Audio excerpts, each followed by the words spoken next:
Spider-Man, Spider-Man, Spider-Man, Spider-Man. So many Spider-Men and women and pigs and whatever this is. Arguably the biggest IP in all of comic book history, bar Batman, maybe.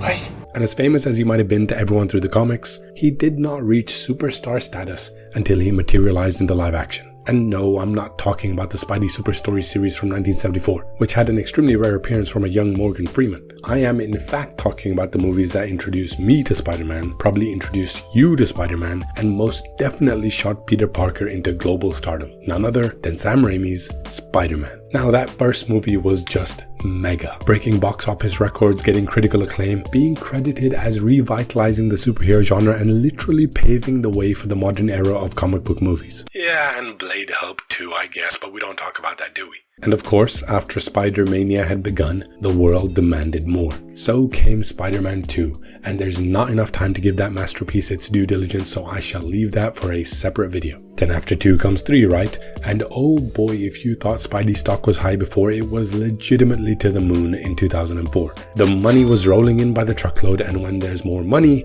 there's sure as hell more problems. And the problems for Spider-Man 3 began before there was even a script to its name. Raimi was given a strict release date to follow and characters to introduce. He was finally feeling the whip of good old Hollywood. And you know, he had to do the best he could with what he had. You talking back to me?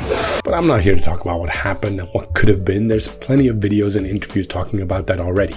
I just want to talk about how much I love Sandman in this movie and how he should have and still does deserve more. Since I was a kid, the amount I've liked this movie has fluctuated over the years. Naturally, as a child, anything Spider-Man related was gonna knock my socks right off. So I was obsessed with this movie when it first came out. And then as the years went by, the flaws compared to the previous 2 installments became more apparent to me. The crammed story, the odd characterizations, the inconsistent tone, etc, etc. But then as more years went by, yeah I know right, funny how time works. God, I'm getting old.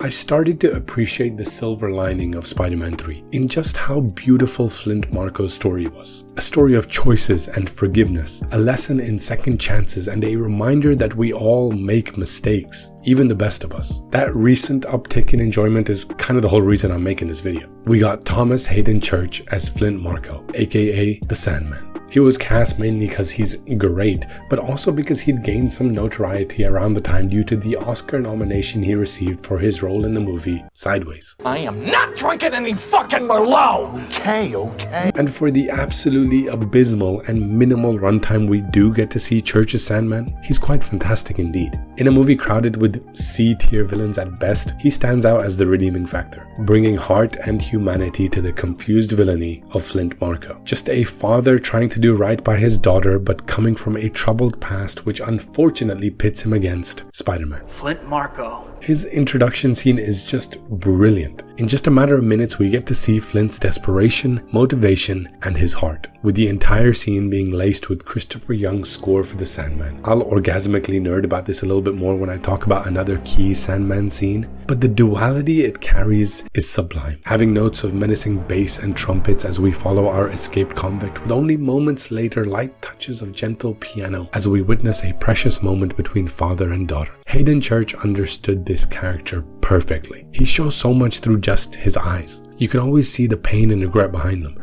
There's never pure malice. He doesn't like what he does, but he feels like he's forced to do it. Forced to do it because he's got a responsibility to his daughter. I absolutely love the intimacy he has with her in this scene, and it adds tremendous weight to that moment in the birth of the Sandman sequence. But I really wish we had a little more between them. I'm sure some of you are well aware, but there's plenty deleted scenes and concepts from this movie that just got left on the cutting room floor. And in one of those scenes, we do get more of Penny. Flint pays her a visit in the form of a sandcastle before the final battle. Stupid studio interference. This scene would have added so much. To me, Flint Marko is the only villain in this film that feels like a progression on the prior movies. An adversary used as a tool to progress Peter Parker's story. Everyone always has a problem with Raimi retconning the murder of Uncle Ben to be committed by Flint, but in the context of these movies, I think it was a great idea. The scenes where Peter is genuinely vengeful and furious at Flint are some great moments. We get his initial outrage when he finds out that he again let the man go who killed his uncle. Why weren't we told about this? Settle down, son. No, I have no intention of settling down. This man killed my uncle, and he's still out there. Then we get Black Suit Spidey, who's just out for blood. What does it matter to you anyway? Everything! Shouts and screams in the Raimi trilogy are unmatched. I could listen to Toby yell all day.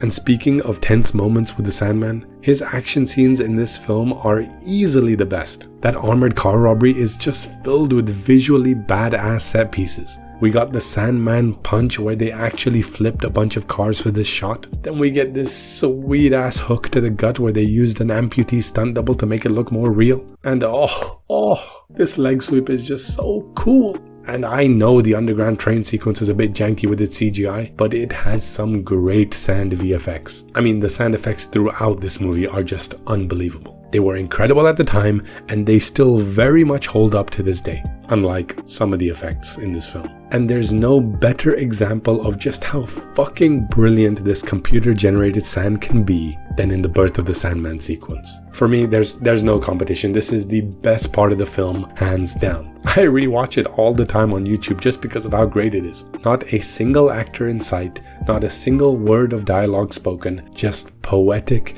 and terrifically evocative. And to thank for that is the Academy Award-winning visual effects team of Spider-Man 2, who of course came back to work on Spider-Man 3. Supervised by Scott Stockdyke, it took hundreds of animators to render millions of grains of sand to do this beautifully choreographed dance over the extensively photographed and scanned face of one Thomas Hayden Church. And without all their excruciating hard work, moments like this heart-wrenching expression from Flint when he fails to pick up his daughter's locket would simply not be possible. And to make things even more tear-jerking, we get more of Sandman's theme. Mr. Sandman, bring me a... No, not that one.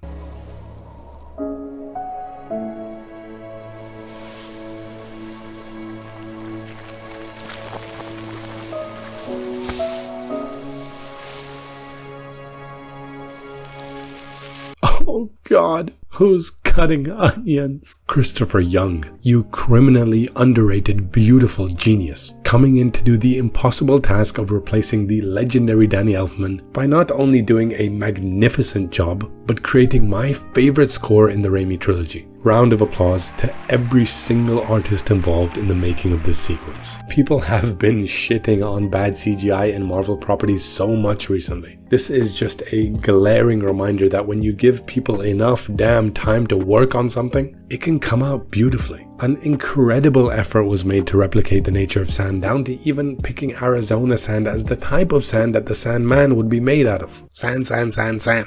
And come on, look how fucking seamless this transition is. I still don't know where the CGI ends and Thomas Hayden Church starts. Compare this to the schlock we got in No Way Home, and it's like day and night. Flint Marko's story is just a great lesson in redemption and forgiveness. A beautiful arc, a great character, a wish we had more, but hey, that era is unfortunately over. I know Thomas Hayden Church expressed his interest in returning for the role if ever asked, but unless Raimi and the rest of the cast is attached and they somehow manage to think of a story that could work after all these years, then it's better to just leave it be. I always loved how the conflicts and stories in Raimi's Spider-Man movies are never world-ending or universe-shattering. They're much smaller. On a city level, on a more intimate level, we get to know what kind of man Peter is becoming. He's supposed to reflect us and who we should try being through the challenges we face in our lives. And I don't think you can learn a more important lesson than what Peter does in forgiving Sandman and letting go of his hate. Am I alone in my love of the Sandman in this movie? I surely can't be. Let me know in the comments what you loved about Spider-Man 3, and if you didn't like anything, then kindly shut up. If you enjoyed this video, please consider dropping a like and subscribing. It helps me out a ton, and as always, appreciate you watching.